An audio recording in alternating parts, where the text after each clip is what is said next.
this content is for kids. It's not for kids. Isn't that what I said? No, it's not for kids. If you are 13 years or younger, this is not for you. Do I have to kill somebody in order to actually make that point across? No, man, you don't have to kill Wait no one. a second. Oh, no. When we return to our planet, the High Court may well sentence you to torture.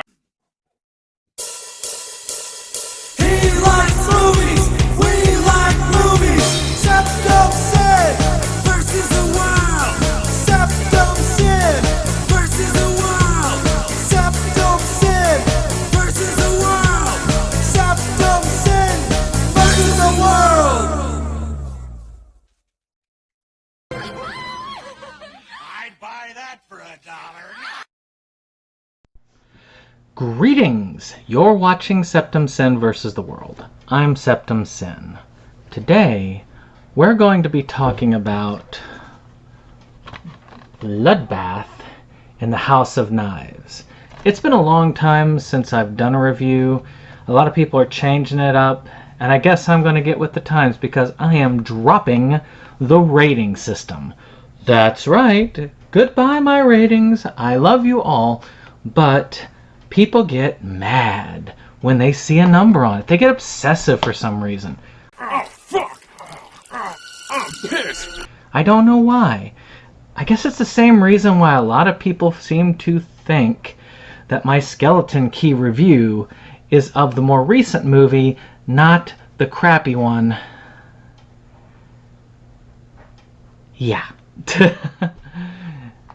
Do research before you comment on those videos. If you really love the John Johnson Skeleton Key movie, then yes, leave your negative right there. But if you are like saying like, that movie was great, the lead actress's performance was amazing, you really don't know. So we're going to be talking about today this Ted Moring. If I'm butchering your name, let me know. Please welcome the wickedly talented one and only Adele Dazeem. But his movie Bloodbath in the House of Knives. This was his directorial debut. Some of you may know him from another movie I really liked called Camp Blood 666. An excellent film. So let's take a look at what we got inside here. You got your comment card. You got your little advertisement, and you got this. So let's talk about special features on the disc. Again, these are reviews. These are physical movie reviews, so the physical media needs to be the review. So let's talk about the physical media itself first off. There's a little thing on here. It's basically got coming attractions essentially, and some of them are what appear to be in that same genre or area, whereas others seem to be just old school, like grindhouse type films. It's a really enjoyable watch. I love watching some of these trailers. They're interesting and neat, and it's a nice little medley right there. Now, as far as picture quality, pretty decent. I enjoyed it. You'll get to see a little bit that I've ripped off of this to show you here and there. So the new format, I'm only going to say this now, so maybe we'll miss it, is I'm going to just talk about the movie. Again, what I like, what I didn't care much for, and then who I would recommend to check this film out. Hardly complimentary, Your Highness. And then that'll be it. I'll probably, at the very end, I'll let you know where to get it, and that'll be all I wrote. So let's go ahead and talk about the plot. This is a basic serial killer movie. You got these two women, these sisters, and a lot of people around them are dying. So they need to find out who the killer is before they end up dead.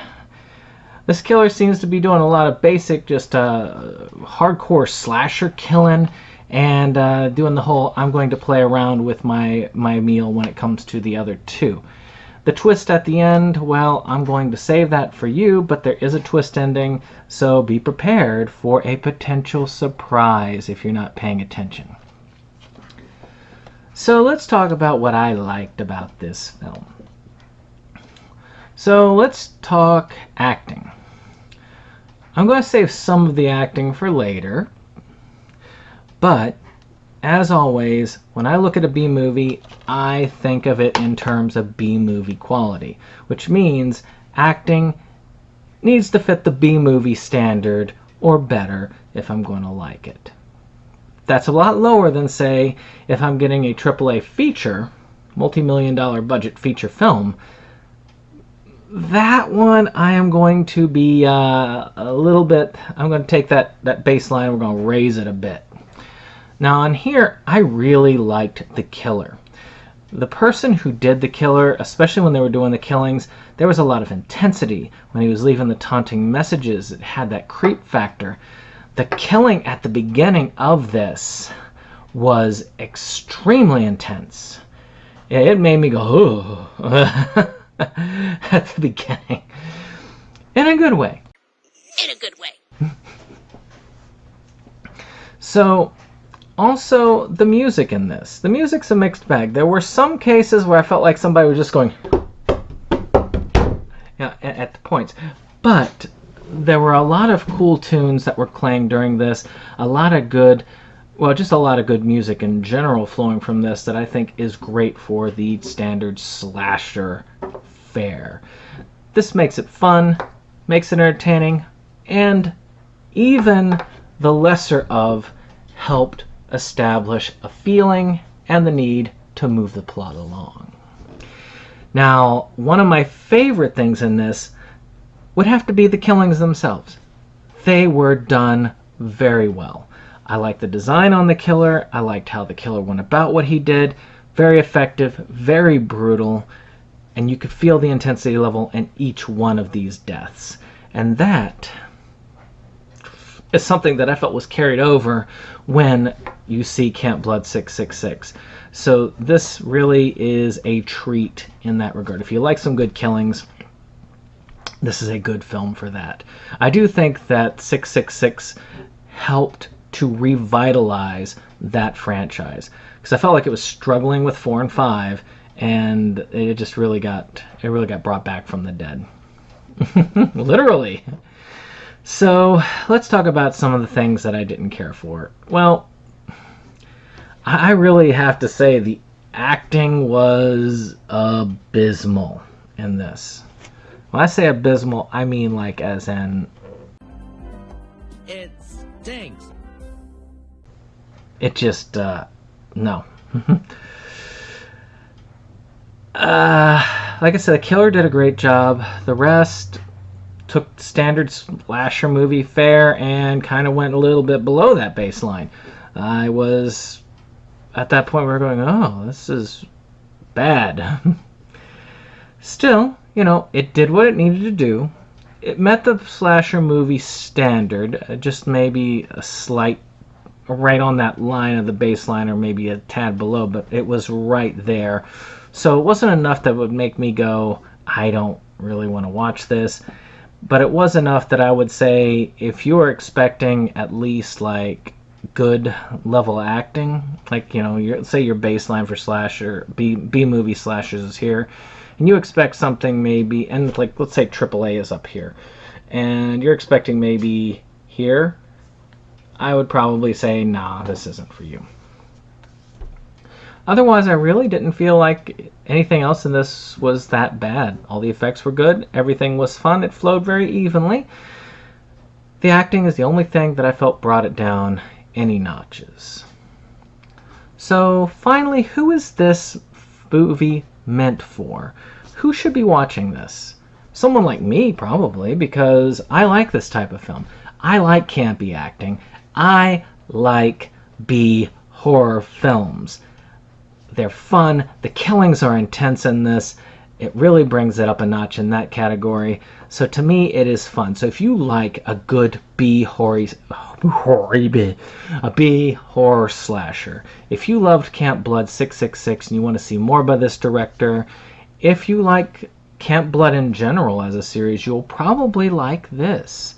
So take my recommendation. If you like this type, go for it. If you're more of a higher grade horror fan, like our Friday the 13th, stuff like that, probably not. So where to get? Well, this unfortunately is out of print. But there is good news. It's still relatively cheap. You can find this on Amazon. You can find this on eBay. You can find it pretty cheap. I got my copy for $3 used, and it's in pretty pristine condition. I'd buy that for $1. So, if you get a chance and you like a good B horror film, you should check this out. It won't steer you too wrong. Well, this has been SeptumSin.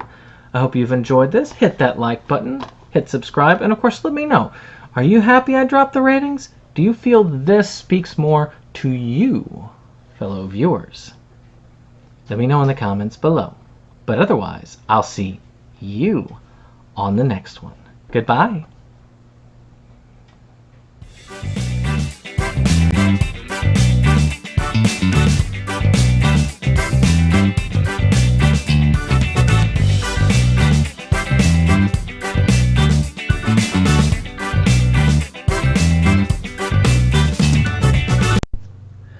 Greetings! You're watching SeptumSin and welcome to the YouTube shout out. So, we're actually back, and this is for the channel Randy Santel, or as he likes to call himself, Atlas. And he like does this. I don't do it as well as he does. He does it pretty good. So I like food. You can see. But I loved Man vs. Food. Now, I'll admit, I did not watch Man vs. Food for the actual contest, because a lot of Man vs. Food, it was a show that, you know, he went around and he looked to all these places that served big portions, and to me, that was the wonderful part of Man vs. Food. This guy does the latter. He does a bunch of like eating competitions. Like a restaurant says, eat all this in this time or less, you win this. And it's one after the other, and it's that competition. And there is something about that that is appealing to me. Strangely so, I know. But I've been curious. So I've checked out the channel. Now, it is fun. There are some fun episodes. I really liked that fire wing challenge that he did. There were some that I love, the pizza ones, because I love pizza. It's my favorite food. But that also was fun. So I think you, the viewer, would have fun on this channel. So check him out. If you like food eating contests, you like to look at some big, beautiful food, this is the place to go. Well, SeptumSin, this is the YouTube shout out. Bye.